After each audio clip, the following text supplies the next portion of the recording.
Hey guys, it's Daniel from Valve Tech, and of course, welcome back to another script thrown together at 2 in the morning. TF2 as a game is one of the most culturally influential and important shooters to come out, proving both that you don't need to pump out a game every year to stay relevant, and that building a strong community is what keeps a game united. Now, of course, this topic is redundant, but I feel like in the current state of the game, it's important to remember what we all kind of started playing this game for. Now, of course, morale as of late hasn't been high, and there's been a pretty decent chunk of negativity around the community, with people, well, complaining about the usual, whether it be the game is dying because of lack of updates and such. And well, really, all I have to say about that is your opinion isn't unjustified.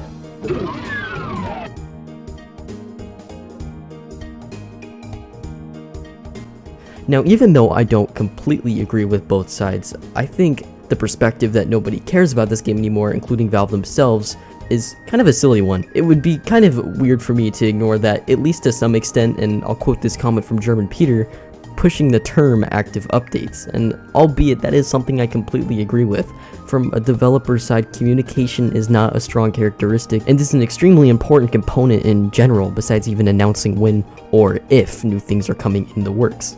In my opinion, Valve's actions regarding TF2 have not been great, but considering they have been frying bigger fish, I understand even as a frustrated fan of TF2. Now, this is important to bring up because in my opinion, I've always seen Valve as a very proactive company in terms of moving forward. You know, they were always looking to move forward, and while I can't justify that statement outside of only what they have shown us, such as their advancements in VR, I feel like it's not a ransom observation to make. Now, getting back to mainly TF2, I also disagree with the fact that on the flip side, people consider this game to be quote-unquote dead. But what is dead? Dead is being no longer alive, was a word that dates back centuries ago under Germanic origin.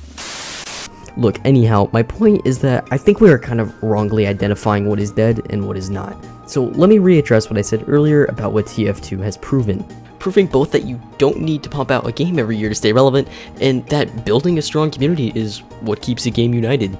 TF2 as a game is well alive, with projects like Creators.tf, which I'm getting around to, you can stop spamming the comment section with that, thank you, and Potato MVM servers, and a whole host of other different things. The community is pretty much in a state of being, well, pretty self-sufficient.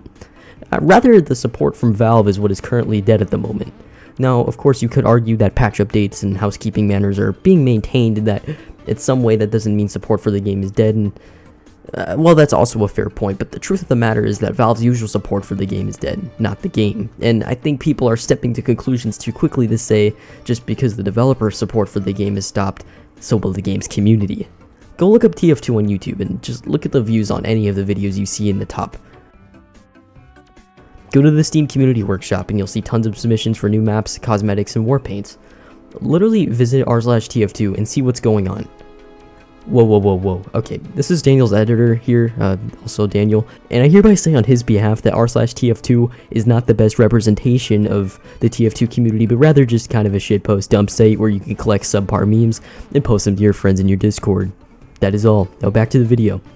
With all that being said, I think the entire mindset that just because the game is no longer being actively supported by Valve for the time being doesn't mean you should have resentment towards the game and its lifespan, but rather Valve themselves. And of course, I mean that under good terms because Valve has their reasons for not working on the game outside of money, which is another conclusion that I think is being way too hastily generalized overall. And I understand the resentment that may come from those who have been playing the game for a while. You know, I didn't start playing until 2014, and even then I only really got to experience about 3 or 4 more major updates before Valve stopped paying attention. So I can imagine the sorrow if you have been playing the game even earlier and seeing what the game has become pretty much after all of this time. Statistically speaking, TF2 is doing fine, and going off of the general stats given by teamwork.tf, which of course is not an official Valve's account, but I consider it to probably be the best source we have for the actual amount of players, not including bots and such. It's actually around 17 to 33% of what Valve's player account signifies, which is around 10 to 20,000 active players. Of course, this changes drastically depending on the time of day and which countries are mainly online playing, but even so, those numbers are nothing to scoff at and are a clear sign that even if the player base isn't as big as it once was, it is nowhere near as inactive as people claim it to be. With that in mind, I'd kind of like to hone this video in with a message to those players both old and new. TF2 as a series has been around for 21 years, TF2 specifically coming in on 13 years. There is no doubt in my mind that whatever happens going forward, TF2 will get the love it deserves by Valve in one way or another. Valve as a company is one I have a lot of trust in, and while it may seem like a silly thing to do, I don't think Valve hates this game. They just had to step back and prioritize what's important in the moment, and as they continue to make developments in both technology and gaming, it's important to understand that we are not gone, and we will certainly never be forgotten.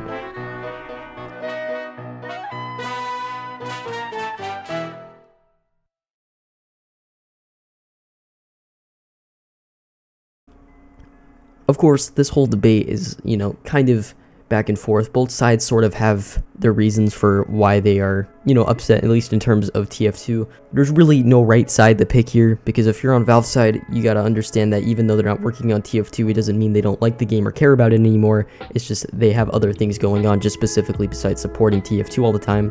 And then on the other side with the fans, you also have to consider that other games like Counter-Strike and Dota are constantly getting updated, but not TF2, and the neglect definitely is starting to show, and I have to agree that to a certain extent, obviously Valve not officially keeping up and maintaining the game has taken a toll, of course, with, all the hacking that's been running around and such. So, multiple sides to kind of consider, but I just kind of wanted to make this topic. I just want to open up about it because I think it's important that people remember both sides to the story. Not that I'm trying to defend either Valve or the TF community for, their actions.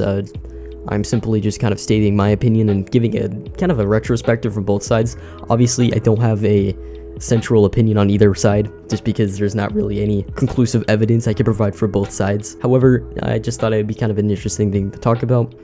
With that in mind, thanks for watching, and as always, thank you, and have a good day.